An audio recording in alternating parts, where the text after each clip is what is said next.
Hello friends, मैं हूं Pankaj Panjwani and आज मैं आपको बताऊंगा कि आप जैम्प के अंदर जो आपको PHP MyAdmin मिलता है, जो आप MySQL के लिए यूज़ करते हैं, तो कैसे आप उसमें डेटाबेस इंपोर्ट कर सकते हैं और कैसे वहां से डेटाबेस एक्सपोर्ट कर सकते हैं। ठीक है, ये ज़रूरत हमें कब पड़ती है? जब हम अपना जो प्रोजेक्ट है एंड प्रोजेक्ट के साथ साथ हम अपना डेटाबेस भी जब किसी को देना चाहते हैं, तो उस समय हम डेटाबेस को एक्सपोर्ट कर लेते हैं और प्रोजेक्ट के साथ साथ सामने वाले पर्सन को दे देते हैं।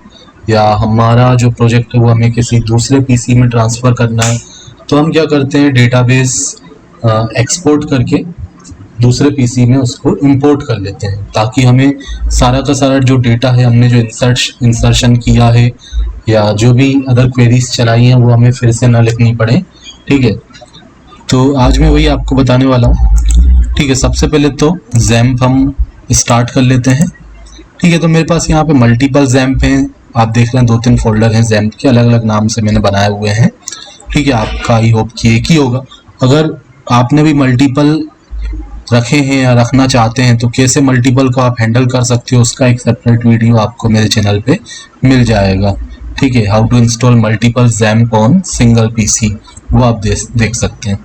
ठीक है, अब जैसे मुझे ही चलाना, ये जैम्प 2 वाला चलाना है, तो मैं क्या करूँगा, इसके अंदर आके, ठीक है, आप एक तरीका तो ये भी होता है, आप यहाँ पे जैम्प लिख के जैम्प कंट्रोल पैनल को ओपन कर लेते हैं। ठीक है, ऐसा करेंगे तो आपका जैम्प ओपन हो जाएगा। बट अब यहाँ पे कौन सा जैम्प ओपन होगा? अब मेरे पास तो 3 है, तो जब मल्टीपल हैं तो आप क्या करो, उस पार्टिकुलर जैम्प के अंदर चले जाओ। जैसे जैम्प 2 के अंदर जाना है, तो जैम्प 2 के अंदर जाके जैम्प कंट्रोल पे मैं डबल क्लिक कर दूंगा, तो ये मेरा ओपन हो जाएगा। ठीक है, अब ये लिखा हुआ रहता है, जैसे जैम्प 2 वाला ओपन हो रहा है तो ये जैम्प 2 लिखा है। ठीक है, जैसे इसको मैं क्लोज करूँ अगर, और मैं अगर जैम्प 1 के अंदर जाऊँ, मतलब जो भी मेरा जैम्प के फोल्डर्स हैं अलग अलग लोकेशन पे हैं। ठीक है, ये मैं आपके नॉलेज के लिए बता रहा हूँ, क्योंकि कई सारे स्टूडेंट मिस्टेक करते हैं, जब हमसे प्रोजेक्ट्स लेते हैं तो वो 2-3 जैम्प डाल लेते हैं, लेकिन फिर वो जैम्प को यहाँ से ओपन करते हैं, फिर उसके बाद हो सकता है उनका C वाला चालू हो जाता है, लेकिन वो काम अपना जो करते हैं वो D वाले में करते रहते हैं, तो वो जो वर्क है उनका वो रिफ्लेक्ट नहीं हो पाता है। ठीक है, तो अगर मल्टीपल जैम्प है तो आप क्या करो, उस पार्टिकुलर जैम्प के अंदर जाके जैम्प कंट्रोल को ओपन करो। ठीक है, अब ये देखो, ये जैम्प इंस्टॉलर C वाला है। ठीक है, तो मैं ओपन करना चाहता हूँ ये जैम्प 2 वाला। ठीक है, क्योंकि उसमें मुझे बाकी के जो जैम्प है उसमें मुझे कुछ MySQL का प्रॉब्लम आ रहा था, तो ये मैंने नया डाला है जैम्प 2। ठीक है, फोल्डर बना दिया जैम्प 2, इसे तो सब सारे के सारे जैम्प ही हैं। ओके, तो इसमें मैं कंट्रोल पे जाता हूँ एंड यहाँ पे मैं MySQL को स्टार्ट कर देता हूँ।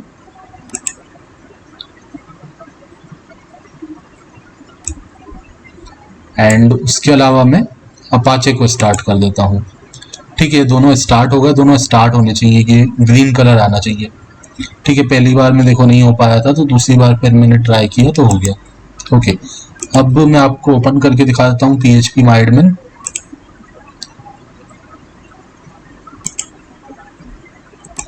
ठीक है, तो PHP MyAdmin पे जाने के लिए आप लोकल होस्ट लिख के स्लैश लगा के या तो PHP MyAdmin लिख दो, या तो फिर आप लोकल होस्ट लिख के एंटर कर दो, फिर उसके बाद यहाँ PHP MyAdmin पे क्लिक करके चले जाओ।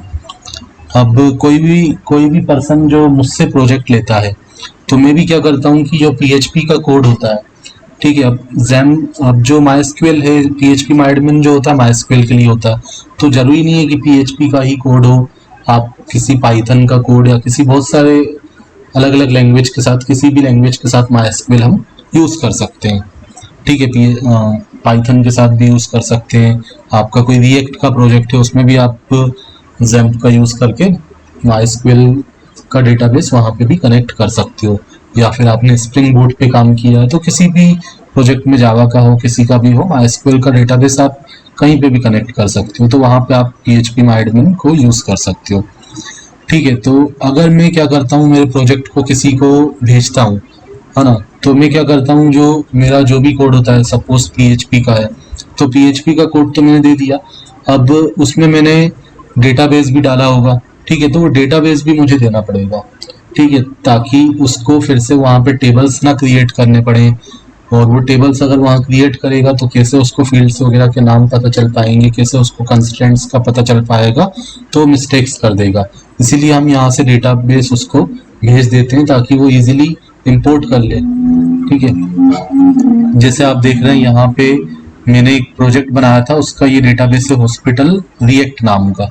ठीक है, उसके अंदर ही कुछ टेबल्स हैं, टेबल्स के अंदर कॉलम्स भी हैं। जैसे अपॉइंटमेंट के अंदर जाऊँ तो ये सारे कॉलम्स हैं, डॉक्टर के अंदर जाऊँ तो ये सारे कॉलम्स हैं। उसके अंदर डेटा भी रखा हुआ है, देखो इसमें 3 डेटा हैं, इसमें एक इसमें जो है इसमें भी 3 डेटा हैं, अलग अलग डेटा हैं।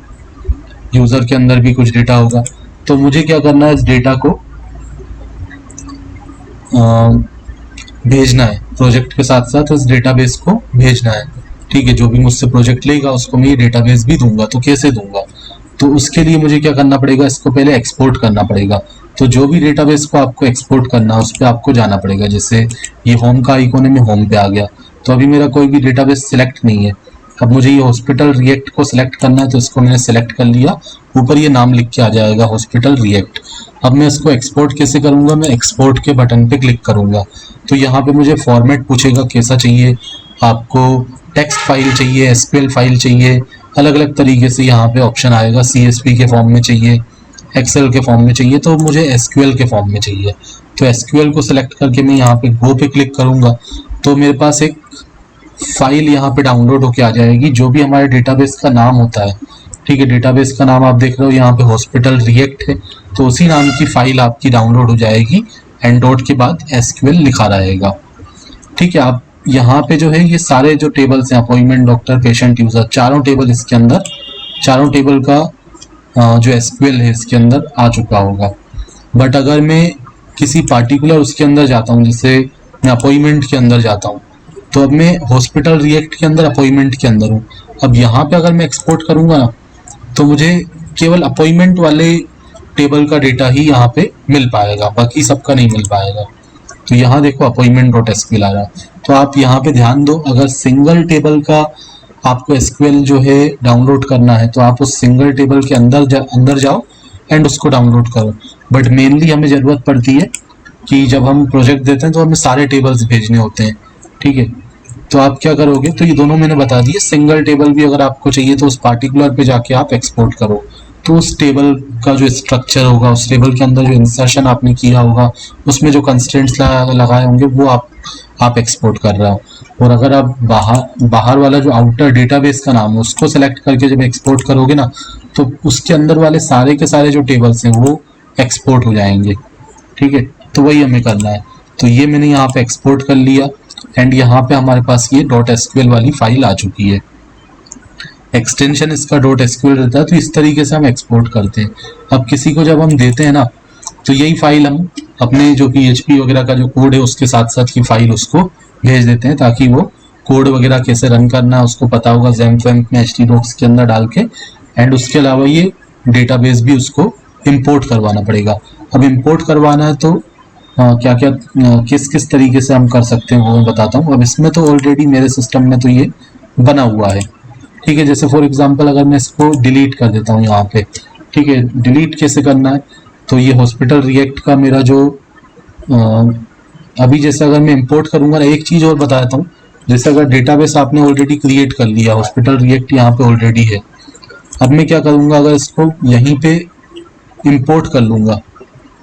ठीक है, मुझे इस नाम का डेटाबेस बनाना है इस फाइल के थ्रू। ठीक है, जो फाइल मेरे पास डाउनलोड होके आई थी, इसको सपोज मैं रख देता हूँ डाउनलोड्स के अंदर है। ठीक है, डाउनलोड्स से ही मैं ले लूँगा। अब इसको कैसे आप इंपोर्ट करोगे, एक्सपोर्ट करना मतलब हमारे सिस्टम से हम निकाल रहे हैं PHP MyAdmin से एंड किसी को दे रहे हैं।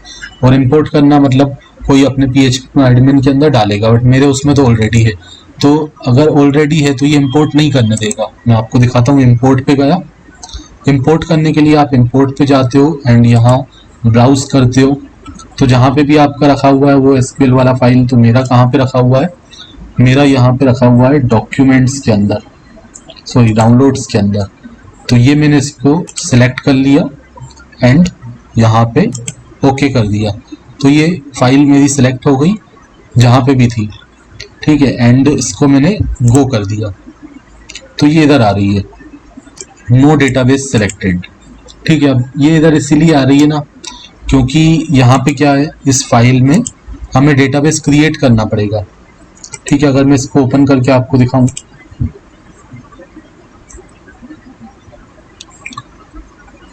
तो डेटाबेस जो क्रिएट करते हैं ना वो लोग क्या करते हैं, मैनुअली भी क्रिएट करते हैं या फिर यहाँ पे कमांड लिख के भी हम कर सकते हैं। अब जैसे इसमें जो है डायरेक्ट यहाँ पे क्रिएट टेबल अपॉइंटमेंट से चालू हो रहा है, ये सब तो कमेंट है। ठीक है, तो आपको यहाँ बताया भी हुआ है इस नाम का डेटाबेस आपको क्रिएट करना है, हॉस्पिटल रिएक्ट नाम का। ठीक है, तो दो तरीके होते हैं, या तो आप इस नाम का डेटाबेस क्रिएट कर लो, इस नाम को मैंने कॉपी कर लिया एंड इस नाम का डेटाबेस मैं यहाँ पे क्रिएट करना चाहता हूँ। तो यहाँ पे होम पे आ गया एक बार में एंड डेटाबेसेस में जाके मैं यहाँ पे डेटाबेस क्रिएट करता हूँ। ठीक है, तो ये नहीं हो पा रहा है क्योंकि ये बोल रहा है डेटाबेस इस नाम का ऑलरेडी बना हुआ है। तो ऑलरेडी जब बना हुआ रहता है ना तो क्रिएट नहीं हो पाता है। ठीक है, तो आपको इसको डिलीट करना पड़ेगा क्योंकि मेरे केस में ये बना हुआ है ऑलरेडी। ठीक है, तो मैं सपोज इसको डिलीट, आपको समझाने के लिए मैं इसको एक बार डिलीट करके फिर से आपको इंपोर्ट करके दिखाता हूँ। ठीक है, तो डिलीट में कैसे करूँगा, मैं डेटाबेसेस पे जाऊँगा एंड यहाँ पे ये जो मेरा हॉस्पिटल रिएक्ट नाम का है इसको मैंने सेलेक्ट कर लिया क्योंकि इसको मुझे डिलीट करना है। तो यहाँ पे देखो नीचे ऑप्शन है ड्रॉप का, ड्रॉप पे क्लिक किया, you are about to destroy, मैंने कहा ओके मुझे डिलीट करना है।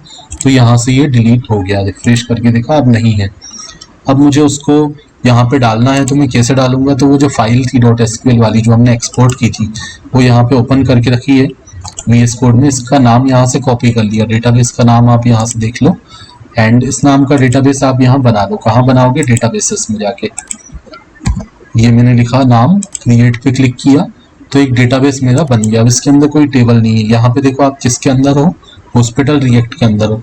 अब इसी के अंदर तो मुझे ये सब कुछ डालना है, जो अपॉइंटमेंट वगैरह मेरे टेबल से 3-4 टेबल थे तो सब मुझे डालना है, उसके अंदर जो भी डेटा था सब डालना है।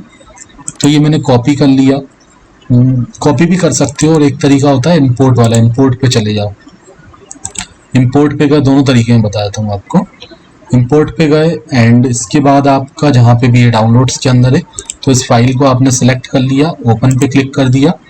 आपको यहाँ ध्यान देना है कि आप हॉस्पिटल रिएक्ट के अंदर हो, तभी आप यहाँ पे उसको इम्पोर्ट करो, तभी तो आपका डेटा इस वाले के अंदर जाएगा।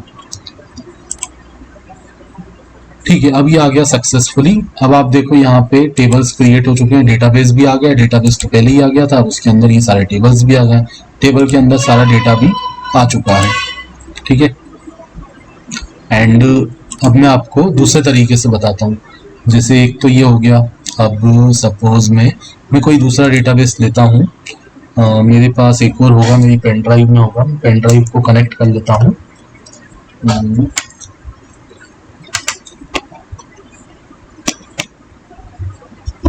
ओके, तो कोई मैं दूसरा भी करके दिखाता हूँ आपको।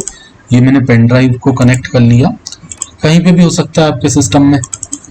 तो सपोज ये एक मेडिसिन शॉप करके मेरे पास है, .sql फाइल है। ठीक है, अब एक तरीका तो मैं क्या करूँगा, पहले तो इसको ओपन कर लूँगा नोटपैड के साथ या फिर किसी भी टेक्स्ट एडिटर के साथ मैं इसको ओपन कर लूँगा।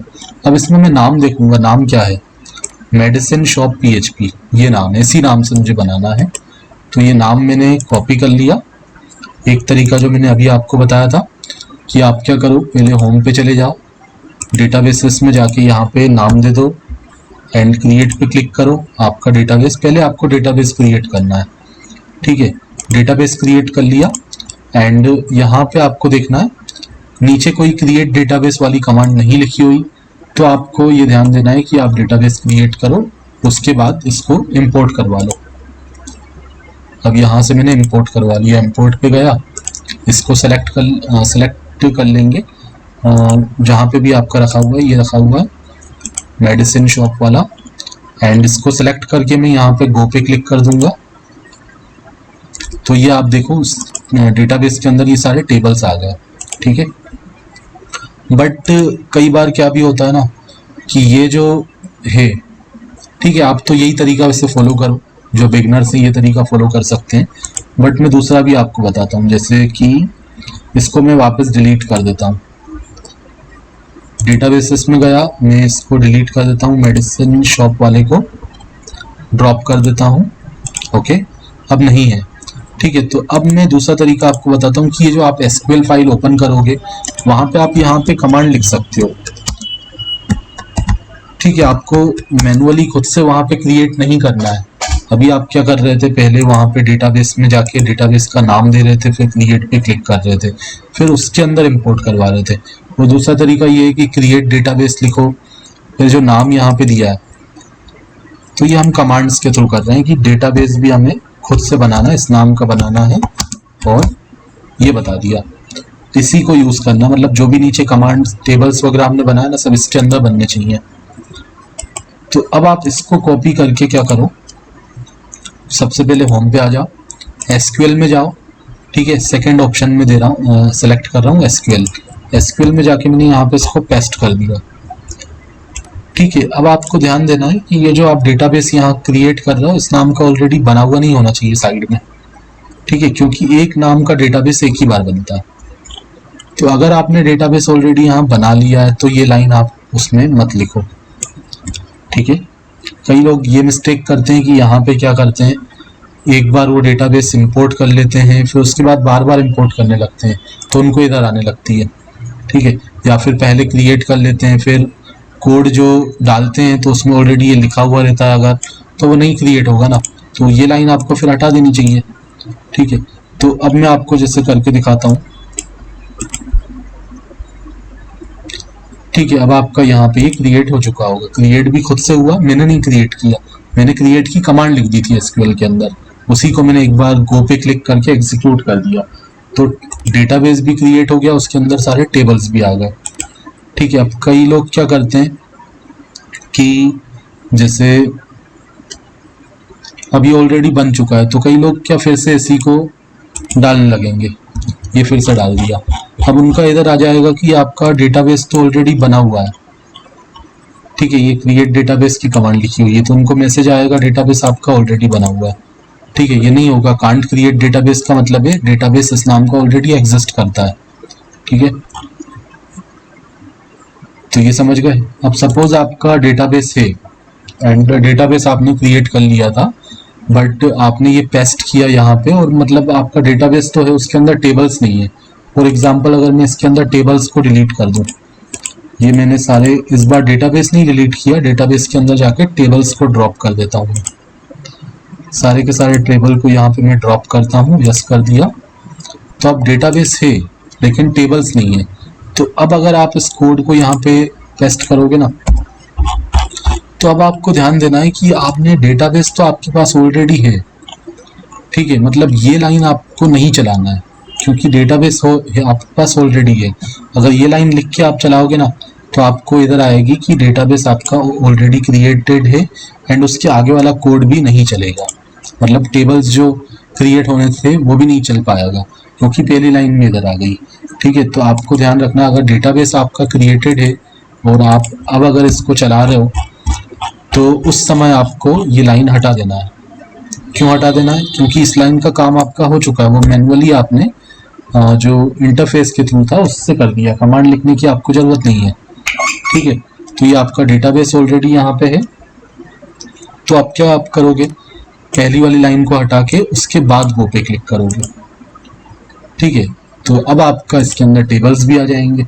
ठीक है, ये सारे टेबल्स आ गए। रिफ्रेश करके दिखाऊँ अगर मैं, तो ये डेटाबेस क्योंकि आपका ऑलरेडी था, लेकिन आप पहली वाली लाइन क्योंकि चला रहे थे तो उससे आपको प्रॉब्लम आ रही थी। ठीक है, आई होप कि आपको समझ में आया होगा इंपोर्ट एक्सपोर्ट कैसे करना है। Thanks for watching.